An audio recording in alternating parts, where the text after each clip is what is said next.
ओम शांति। आज के प्राण बाबा के महावाक्य हैं जिसमें बाबा ने कहा ये ज्ञान मंथन करना है, चिंतन करना है, इस ज्ञान को उगारते रहना है। जैसे गाय होती है, घास खाती है, फिर उसको डाइजेस्ट करने के लिए वो जुगाली करती है। अगर मुंह बंद होता है, जुगाली नहीं करती है, तो गाय को बीमार समझा जाता है।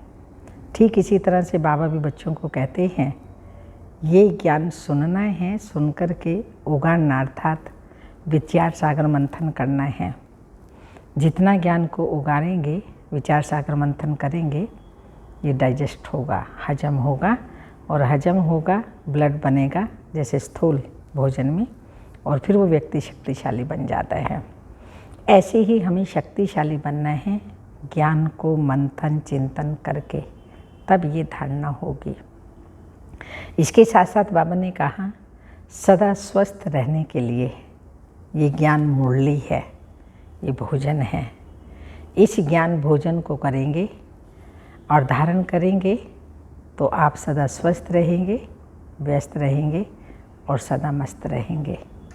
फिर बाबा ने एक आज बहुत सुंदर गिफ्ट दी है बच्चों को। बाबा ने कहा कि बाप समान फरिश्ता बन जाना, यही है तुम बच्चों के लिए बहुत सुंदर सी गिफ्ट।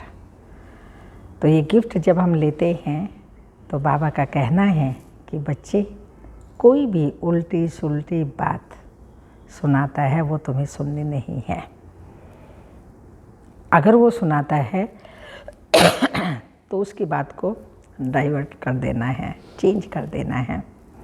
इसलिए ये ज्ञान खास ऐसे खाते रहो, इसी का मंथन चिंतन चलता रहे, और किसी को भी सुनाओ तो उसे भी यही कहो कि आप इस ज्ञान का मनन करो, चिंतन करो। तो सुनते हैं आज के बाबा के 27/11/2021 के मधुर महावाक्य। मीठे बच्चे, ज्ञान धन का दान करने के लिए विचार सागर मंथन करो। दान का शौक रखो तो मंथन चलता रहे। क्वेश्चन है, ज्ञान मार्ग में सदा अपने को तंदुरुस्त रखने का साधन क्या है?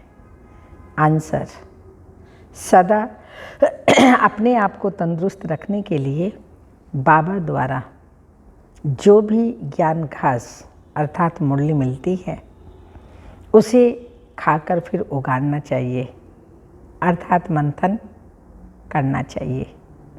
जिन बच्चों को मंथन करने की अर्थात हजम करने की आदत है वो बीमार नहीं पड़ सकते। सदा तंदुरुस्त वह है जिसमें विकारों की बीमारी नहीं है। गीत के बोल हैं तो प्यार का सागर है। ओम शांति। बच्चों ने गीत सुना। मनुष्य जो भी गीत आदि बनाते हैं, शास्त्र आदि सुनाते हैं, समझते कुछ भी नहीं। जो कुछ पढ़ते आए हैं उसमें कोई का कल्याण नहीं हुआ है और ही अकल्याण होता आया। गिरती कला ही होती आई। सर्व का कल्याणकारी एक ही ईश्वर है। तुम समझते हो हमारा कल्याण करने वाला आए हुए हैं, कल्याण का रास्ता बता रहे हैं। खास तुम भारतवासियों का, आम सारी दुनिया का कल्याण करने वाला एक ही बाप है। सतयुग में सबका कल्याण था। तुम सब सुख धाम में थे और बाकी सब शांति धाम में थे। यह बच्चों की बुद्धि में है, परंतु पॉइंट खिसक जाती है, पूरी धारणा नहीं करते। अगर एक पॉइंट पर विचार सागर मंथन करते रहें तो ऐसा ना हो। जानवरों में जितना अकल है, आजकल के मनुष्यों में उतना भी अकल नहीं है। बाबा ने सुंदर एग्जाम्पल दिए हैं जो बताया गाय का। जानवर यानी गऊ घास खाते हैं तो उगाड़ते रहते हैं। तुमको भी भोजन मिलता है, परंतु तुम फिर सारा दिन उगाड़ते नहीं हो। वह तो सारा दिन उगाड़ते ही रहते हैं। ये तुमको मिलता है ज्ञान घास। योग और ज्ञान, इस पर दिन भर विचार सागर मंथन करते रहना चाहिए। जब सारा दिन विचार सागर मंथन ज्ञान का चलता है तो व्यर्थ चिंतन स्वतः ही समाप्त हो जाते हैं। जिनको सर्विस का शौक नहीं, वह विचार सागर मंथन करके क्या करेंगे? शौक नहीं तो करेंगे भी नहीं। कोई कोई को ज्ञान धन देने का शौक रहता है। गौशाला में मनुष्य जाकर गौओं को घास आदि देते हैं, वह भी पुण्य समझते हैं। बाप तुमको ये ज्ञान घास खिलाते हैं, इस पर विचार सागर मंथन करते रहेंगे तो खुशी में रहेंगे और सर्विस का शौक भी बढ़ेगा। कोई उल्टा भर लेते हैं अथवा बूंद लेते हैं, वह भी स्वर्ग में तो चले जाएंगे। स्वर्ग के द्वार तो खुलने ही हैं। यूँ तो ज्ञान सागर को हप करना है। कहते हैं ना, चिड़ियाओं ने सागर को हप किया, तो यहाँ है ज्ञान सागर शिव बाबा को हप करना, माना ज्ञान बाबा से लेकर के मास्टर ज्ञान सागर बनना। कोई तो हप कर लेते हैं, कोई तो बूंद लेते हैं, फिर भी स्वर्ग में तो जाएंगे। बाकी जितना जितना धारणा करेंगे उतना उच्च पद पाएंगे। बाकी स्वर्ग में एक बूंद से भी चले जाएंगे। मनुष्य मरते हैं तो उनको गंगा की एक बूंद देते हैं ना, एक्चुअली ये बात है। वो थोड़ा भी ज्ञान सुनते सत्युग में चले जाएंगे, चाहे एक बूंद ही क्यों ना, माना थोड़ा भी सुना है तो उनको तो कोई हप कर ना सके। तुम्हारे लिए तो गाया हुआ है, सागर को हप कर लिया। जो ज्ञान सागर के नज़दीक आ जाते हैं, जास्ती सर्विस करते हैं, वही विजय माला में पिरोए जाते हैं। जितना जितना जो हप करते हैं और दूसरों का कल्याण करते हैं, वह पद पाते हैं। जितना धारणा करेंगे उतना खुशी भी होगी। धनवान को खुशी होती है ना। जिनके पास बहुत अथाह धन होता है, दान करते हैं। धर्मशाला, कॉलेज, हॉस्पिटल आदि ये बनाते हैं ना, मंदिर आदि भी बनवाते हैं, तो उन्हें खुशी भी रहती है।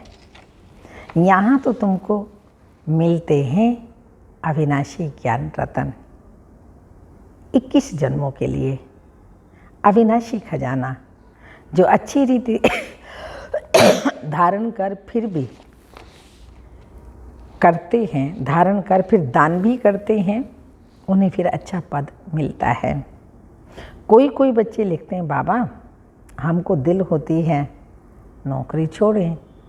हाँ, तो बाबा क्या कहेगा, इस रूहानी सर्विस में लग जाएं, प्रोजेक्टर प्रदर्शनी लेकर फिरते रहें।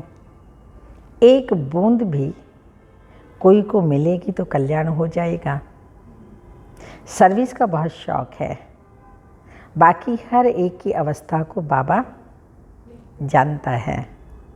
सर्विस के साथ फिर गुण भी तो चाहिए, ना क्रोध होना चाहिए, ना कोई उल्टा सुल्टा ख्याल आना चाहिए, विकारों की कोई भी बीमारी ना हो, तंदुरुस्ती अच्छी चाहिए। सेवा करने के लिए ये ज्ञान की तंदुरुस्ती अच्छी चाहिए।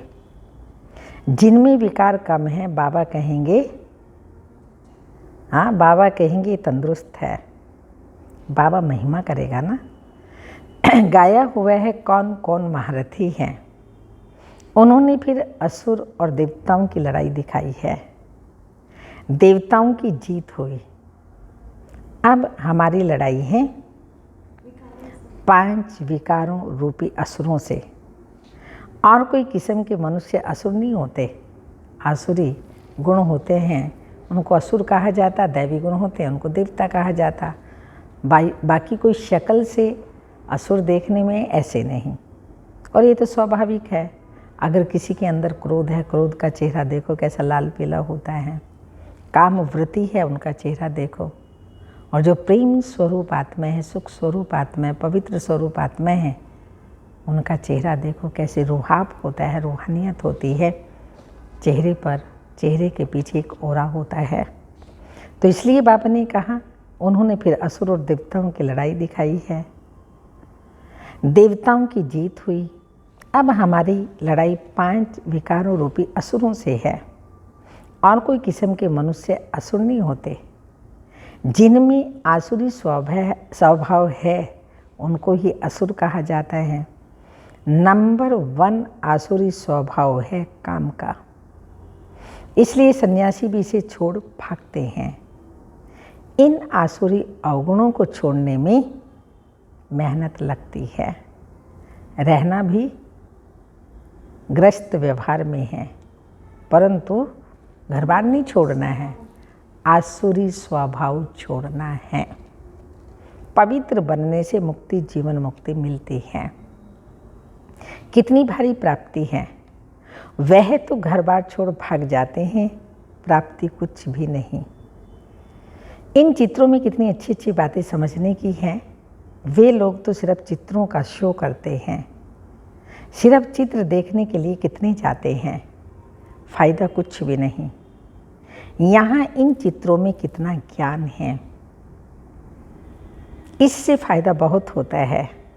इसमें आर्ट आदि की कोई बात ही नहीं, ना कोई बनाने वाले की होशियारी आदि है। उन्हों के तो नाम चित्र पर रखे हुए होते हैं। आर्टिस्ट को भी इनाम मिलता है। जो चित्र बनाते हैं उस आर्टिस्ट का नाम लिखा हुआ होता है, तो उसका फिर नाम भी होता है, इनाम मिलता है। कई इतना समझते हैं, हाँ बाप को तो ज़रूर याद करना चाहिए। इतना कहा तो भी प्रजा बनी। बाबा को याद करना चाहिए, इतना कहा तो भी प्रजा बनी। प्रजा तो अथाह बननी है, करोड़ों के अंदाज में होगी ना प्रजा।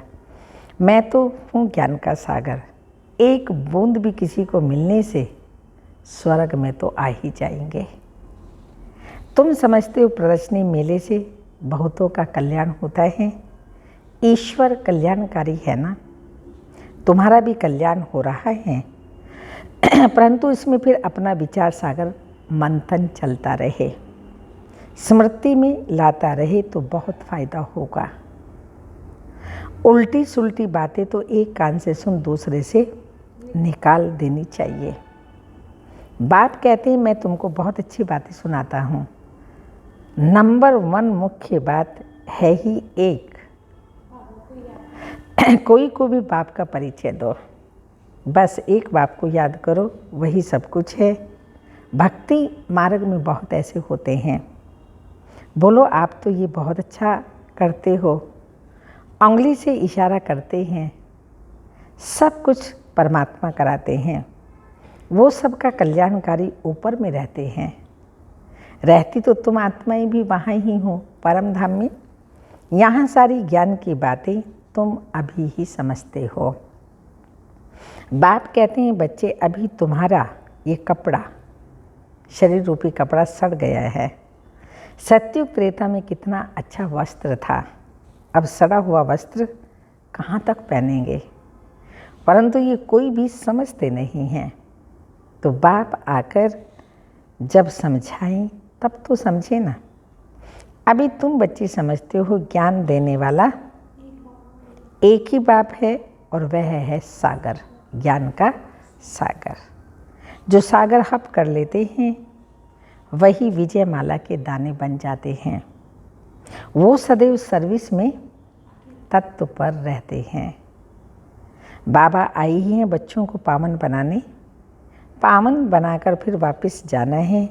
जहाँ से आए हैं फिर वहाँ ही जाएंगे, नंबर वार। आगे पीछे नहीं जा सकते। नाटक में एक्टर्स का एक्ट टाइम पर होता है ना, इसमें भी जो एक्टर्स हैं वो नंबर वार अपने अपने समय पर जाएंगे। ये बेहद का नाटक हुआ ना। ब्रह्म में हम आत्माएं बिंदी रहती हैं, जहाँ और कुछ क्या होगा, वहाँ और कुछ क्या होगा। कहाँ एक आत्मा बिंदी, कहाँ इतना बड़ा शरीर। आत्मा कितनी थोड़ी जगह लेगी। ब्रह्म मह तत्व कितना बड़ा है। जैसे पोलार का एंड नहीं है, वैसे ब्रह्म मह तत्व की भी एंड नहीं होती। कितनी कोशिश करते हैं अंत पाने की, परंतु पा नहीं सकते। कितना माथा मारते रहते हैं। परंतु कोई चीज़ ही नहीं जिसको पकड़ें या पार जाएं। साइंस का घमंड कितना है, कुछ भी फायदा नहीं। सुना है ना, आकाश ही आकाश, पाताल ही पाताल है। समझते हैं मून में दुनिया होगी। यह भी ड्रामा में उन्हों का पार्ट है। फायदा कुछ भी नहीं। बाप तो आकर तुमको विश्व का मालिक बनाते हैं, कितना फायदा है। बाकी मून में जाओ, छो मंत्र से भभूत आदि निकालो, आदि आदि। अब इससे फ़ायदा क्या। अब तो हम बेहद के बाप से बेहद का वर्षा लेते हैं, कल्प कल्प लेते आए हैं। वर्ल्ड की हिस्ट्री ज्योग्राफी रिपीट होती है, ये चक्र फिरता रहता है। दुनिया में पहले सिर्फ भारत ही था। भारतवासी ही विश्व के मालिक थे। वहाँ देवताओं को कोई खंड का मालूम नहीं रहता। ये तो बाद में वृद्धि को पाते हैं। नए नए धर्म स्थापक आकर अपना अपना धर्म स्थापन करते हैं। बाकी वो कोई सदगति तो नहीं करते, सिर्फ धर्म स्थापन करते हैं। उनका क्या गायन होगा। मुक्ति धाम में से आते हैं पाट बजाने, मनुष्य कहते हैं मोक्ष में बैठे रहें। इस आवागमन के चक्कर में आए ही क्यों, लेकिन वो नहीं जानते परमात्मा को भी सृष्टि पर एक बार आना होता है। भले उनका रीइंकार्नेशन होता है, लेकिन आते ज़रूर हैं। उनका भी पार्ट है पुरानी दुनिया को नई दुनिया बनाना, तो पार्ट अपना आकर के बाबा बजाता है। और कोई भी आत्मा आवागमन के चक्कर से छूट जाए, ऐसा नहीं हो सकता। चाहे वो लास्ट में एक जन्म में आए, लेकिन हर आत्मा को सृष्टि रूपी रंगमंच पर आना ही होता है। तो मैक्सिमम 84 जन्म होते, मिनिमम एक जन्म। तो एक जन्म 5000 वर्ष में एक आत्मा लेगी, तो उसके लिए तो एक तरह से वो मोक्ष ही हो गया। इसलिए वो मोक्ष चाहती हैं, परंतु मोक्ष होता नहीं। इस आवागमन के चक्कर में आई ही क्यों, परंतु इसमें तो आना ही है, पुनर्जन्म लेना ही है, फिर वापस जाना है। यह बना बनाया ड्रामा का चक्र है। लाखों वर्ष का ड्रामा तो कोई होता ही नहीं। यह तो नेचुरल आदि ड्रामा है। इसको कहा जाता है ईश्वरीय कुदरत। रचना और रचना की जो कुदरत है, उसको जानना होता है। ऐसा कोई मनुष्य नहीं जो बैठकर पुरुषार्थ करे सृष्टि चक्र को जानने का। यह सृष्टि का चक्र कैसे फिरता है, यह ख्याल करना आएगा ही नहीं। सबसे पुराने से पुराना चित्र है शिवलिंग का। खुदा आया हुआ है, फिर उसका यादगार बनाते हैं। तो पहले जब शिव की पूजा शुरू होती है, तो हीरे का लिंग बनाते हैं। विश्वकर्मादित्य राजा जो थे, उन्होंने हीरे का शिवलिंग बनाया, उसकी पूजा की, जिसको मोहम्मद गजनवी आदि लूट के ले गए। फिर जब भक्ति रजो तमो हो जाती है, तो पत्थर का भी बनाते हैं। शिव बाबा तो हीरो का नहीं है, वह तो एक बिंदी है। पूजा के लिए बड़ा बनाते हैं। समझते हम हीरे का शिवलिंग बनाएं, सोमनाथ के इतने बड़े मंदिर में एक बिंदी रखें, तो समझ भी ना आए ना। तो बाबा समझाते हैं भक्ति मार्ग में क्या क्या होता है। साइंस वाले इन्वेंशन करते रहते हैं, अच्छी अच्छी चीज़ें निकालते रहते हैं, विनाश के लिए भी निकालते रहते हैं। आगे बिजली थोड़ी थी, मिट्टी का दीपक जलाते थे। तो बाप समझाते हैं मीठे मीठे बच्चे, थोड़े में राजी मत हो जाओ। अच्छी रीति धारणा कर सागर को हप करो। जो अच्छी सर्विस करेंगे पद भी अच्छा पाएंगे। सारा दिन खुशी का पारा चढ़ा रहना चाहिए। ये तो छी दुनिया है, अब यहाँ से जाएंगे। पुरानी दुनिया तो ख़त्म होनी ही है, तैयारियाँ हो रही हैं, बाकी थोड़े दिन हैं। इसमें भी कितनी सर्विस करनी है। सारे भारत में तो क्या, विलायत में भी सब तरफ चक्कर लगाना है। अखबारों द्वारा विलायत के कोने कोने तक भी पता लग जाना है। इस सीढ़ी आदि से झट समझ जाएंगे। बाप आता ही है बच्चों को फिर से स्वर्गवासी बनाने। बरोबर लक्ष्मीनारायण भारत में ही राज्य करके गए, महिमा तो बहुत करते हैं कि भारत प्राचीन देश है, बहुत महिमा करते हैं भारत ऐसा था, भारत में ऐसी पवित्र देवियाँ थी, ये महिमा करते हैं। तुम जानते हो हम बाप से 21 जन्मों की प्रारब्ध पाते हैं। बाप बिल्कुल सिंपल पढ़ाते हैं, दिखाते हैं द्रौपदी के पांव दबाए, वह भी कुछ है नहीं। ये तो बाबा कहते हैं बच्चे भक्ति मार्ग में धक्के खाकर थक गए हैं, अब हम तुम्हारी थक दूर करते हैं। तुम धक्के खा खाकर पतित बन पड़े हो, तो बाप कहते मैं तुम्हारी थक दूर कर रहा हूँ, फिर कभी दुख नहीं देखेंगे, जरा भी दुख का नाम नहीं होगा।